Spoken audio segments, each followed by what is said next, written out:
Hey everybody, and welcome back to the garage. I was asked to make a birthday present for a client. His daughter has a really nice record player and is in need of a place for it and her growing collection of records. He was thinking a nice cabinet with 3 sliding doors, an adjustable shelf in the middle, and room for records would be just the thing. And it needed to be real sturdy, so plan on 3/4 of an inch to an inch thick stock. The client and I spoke many times about the initial design style, choice of real wood or edge-banded plywood, and what the base would eventually look like. A couple versions were developed in Sketchup along with some changes we made along the way. One of the major changes were the design of the doors.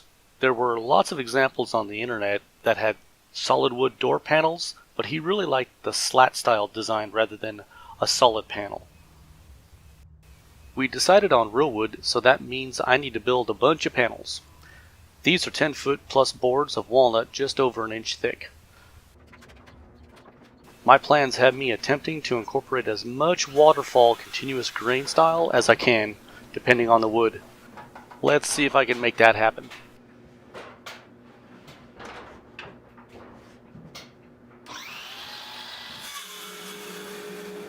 Those of you who have watched my previous videos are sure to recognize my jet joiner planer combo.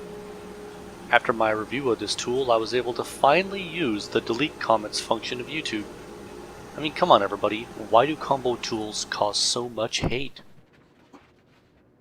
Speaking of hated tools, I'm using my biscuit joiner to keep the boards aligned. I know there is some controversy out there about the effectiveness of a biscuit joiner versus a dowel versus the domino. So don't worry, I'll be using dowels later on in the build. No domino, because those things are crazy expensive. I've been using biscuits for years, building panels and tabletops, and have had no issues with them whatsoever. So take that, internet. One guy's experience from his garage. With the panels glued up in those hideous biscuits hidden from view now, I can now cut these panels a little bit closer to their final size.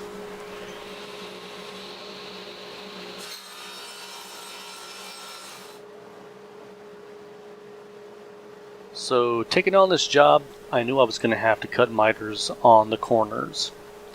During the design stage, I was like, yeah, no problem. I'll just do that on my table saw. I do it all the time. Now that I'm lifting and balancing a 30-pound piece of wood on my saw and trying to accurately cut a miter and not cut my fingers off, I can truly say I have some concerns about doing this accurately.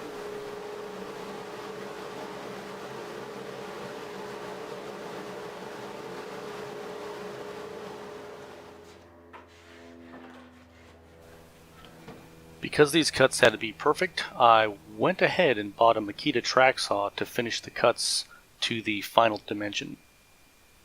I had to wait almost a month to get the saw, but it was worth it. The cuts were a rough 45 degrees off the table saw and a perfect 45 degrees with the track saw. Because the internet needs more opinions, I plan on putting out an in-depth review video on this track saw real soon. No one likes sanding, and watching it is even worse. In order to limit the glue mess and help with a clean glue line, I'm using the painter's tape method to catch the squeeze out. I had a couple options on how I was going to glue these panels together. In the end, the simple 1/4 inch dowel and way too much wood glue was apparently the way to go. My son and his friends are just outside the door playing a card game and inventing the rules as they go along. Surprisingly, no one is fighting or threatening to go home.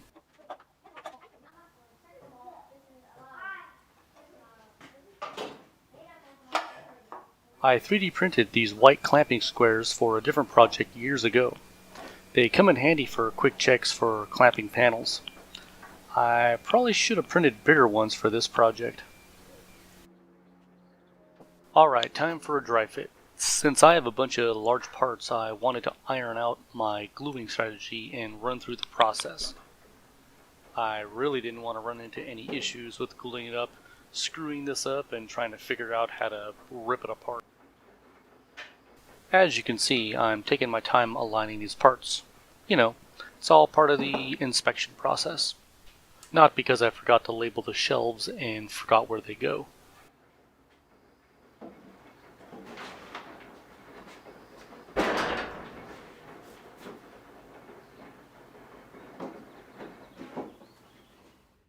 That doesn't look too bad. I cut some clamping blocks to make sure the shelf area stays square, and using large pipe clamps on the top and the bottom really pulled in the biscuits makes those miters really tight.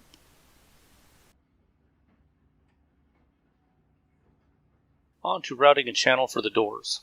The original SketchUp plan was to route a channel and fit a spline for the door to write on, but we ended up choosing a better way to build the door in the end.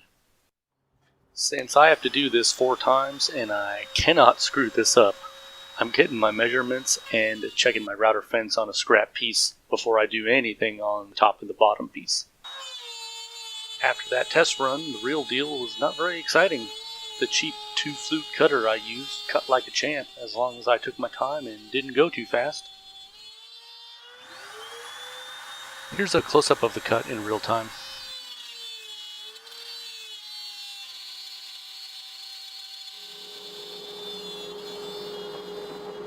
Changing gears a bit, I need to work on the base and the feet. The plan was to make an 8-inch by 2-inch square foot with a taper on 2 sides. I'm going to cut the apron parts to fit once I have the feet done. I'll probably go crazy with it and use some dowels to join them all together. We'll see. I built this taper jig for a patio chair and couch I built a while back. Cutting the tapers for the legs will be a piece of cake on this thing.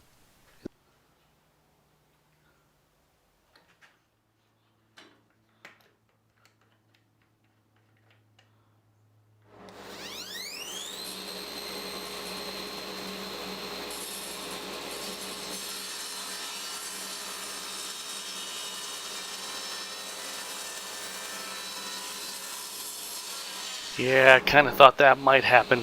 And yes, that was blue painter's tape trying to be the hero I really needed.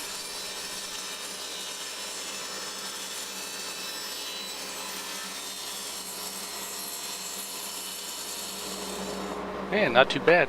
Now crank out 3 more with the front and the back faces and seams aligned correctly. Spoiler, I didn't do that and had to cut 2 extra. I know this is going to break some hearts, but I didn't record the glue up because it was a cluster. I had about 8 minutes to get glue on all the pieces, clamp them up, clean the squeeze out, and make sure the edges close tight. Filming all that by myself and getting it all done was not going to happen. The shelf in the middle is removable, and I drilled the shelf pins with the Craig shelf pin jig. It's a unitasker tool, but it is really convenient and really repeatable. Just make sure you get the right size pins for the drill bit.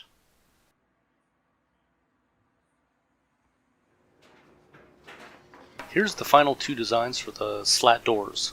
A tongue in the middle and an offset tongue. We opted to go for the offset version because it's really easy to make and would allow the doors to have no gaps when you're looking at them from the front.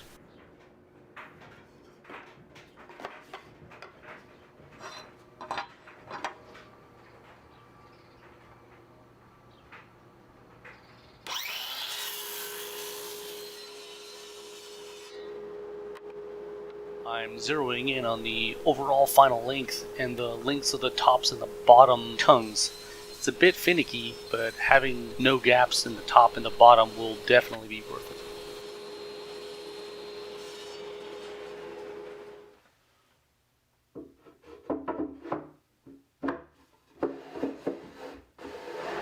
With the slat dimension finalized, I need to cut slats and spacer blocks for my test piece.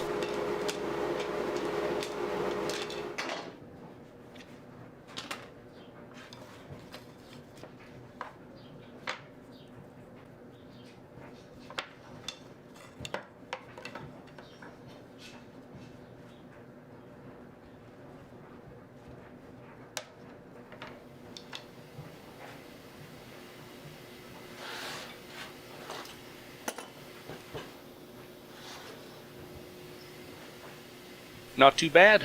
I'll clamp it up and see how it looks on the cabinet. It looked great.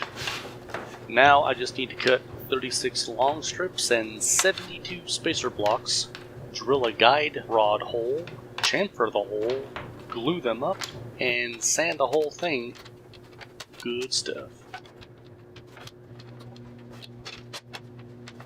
And yes, that is my washer and dryer in the background. The trick with this was to organize my parts, and cutting the process into steps I could finish one after another.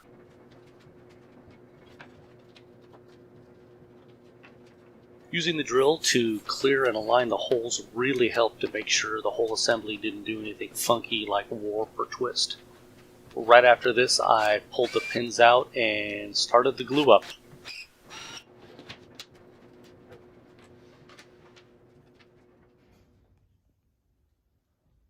Well, here it is at the client's house.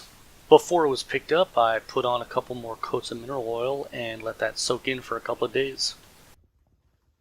This build was definitely a challenge in my small shop. The size of this project was on the upper end of what I could do in such a small space. With a lot of creative thinking and a bunch of clamps and many evenings in the shop, I was able to pull it off. I hope you like it, and thanks for watching.